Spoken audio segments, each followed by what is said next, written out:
আলাইকুম। তাহলে আমাদের জন্য বিয়েকে রহমত বানিয়েছেন।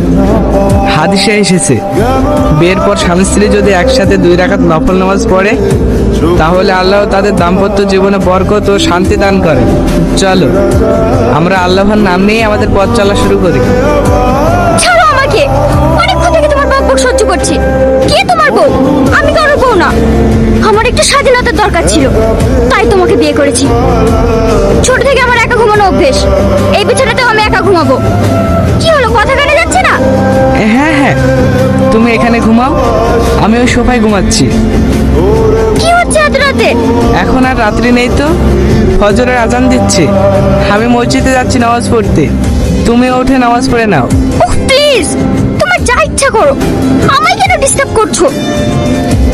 আল্লাহ বলেছে, উত্তম ব্যক্তি সেই যে নিজে নামাজ পড়ে ও অন্য ব্যক্তিকে নামাজ পড়ার দাওয়াত দেয়। ধুর, বিরক্ত করে মারবে। কোথায় যাচ্ছ তুমি?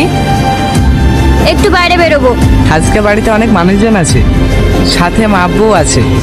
আজকে দিনটা বাইরে না গেলে হতো না? না হতো না, আমার ফ্রেন্ডসরা আমার জন্য অপেক্ষা করছে। দাঁড়াও মাহি, আবার কি হলো? তুমি যে পোশাকটা পরে বাইরে যাচ্ছ এটা ইসলামে পরা নিষেধ আছে। হোয়াট? এখন আমি কি পরবো সেটা তুমি ডিসাইড করবে? আমি না, আল্লাহ রসুল নিজে বলেছেন কোনো মেয়ে ছেলেদের মতো পোশাক পরতে পারবে না। একটা ছেলেই জানে, অন্য ছেলেরা মেয়েদের দেখে কি নজরে তাকায়। এই পোশাক পরে বাইরে যেও না। এত অত্যাচার আর ভালো লাগে না। গহনাগুলো সব নিয়ে এসছো তো? হ্যাঁ, সব নিয়ে এসছি। দাও, আমাকে দাও। এখানে যা আছে সবই তো আমাদের, আমার কাছে থাক না। আরে দাও না। আচ্ছা ছাড়েন।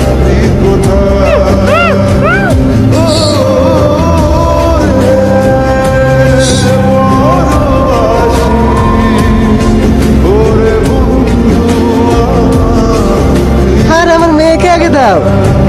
তুমি হলে এবারের একমাত্র বৌমা, আমার নিজের কোনো মেয়ে নেই, তাই তুমিই আমার মেয়ে। সমস্যা মনে হয়, নিজের মা মনে করে আমাকে সব কথা বলবে। আমার পেট ভরে গেছে। আরে খাতো। সবাই কত ভালো, আমার কত যত্ন করছে। মাহি, তোমার জন্য কিছু জিনিস এনেছি। আমার জন্য কি জিনিস? এখানে একটা জায়নামাজ, একটা বোরখা আর কিছু হাদিসের বই আছে। সেগুলো তোমাকে দিনের পথে চলতে সহায়তা করবে, যেন প্রতিটি পদক্ষেপে আল্লাহর রহমত তোমার সঙ্গে থাকে। দাঁড়া রোহন, তুমি অনেক ভালো ছেলে। আমি তোমার সাথে খারাপ ব্যবহার করলেও তুমি আমার সাথে ভালো ব্যবহারটাই করেছো। আমার পাশে জানার পর তুমি আমাকে ঘৃণা করবে। তুমি যদি মন থেকে তওবা করে সব খারাপ কাজ ছেড়ে দাও, যদি তোমার আসমান সমানও পাপ থাকে, আল্লাহ তাআলা সেটাও মাফ করে দেবে। আর যেটা আল্লাহ মাফ করে দেবে, মানুষ হয়ে আমরা কেন পারবো না?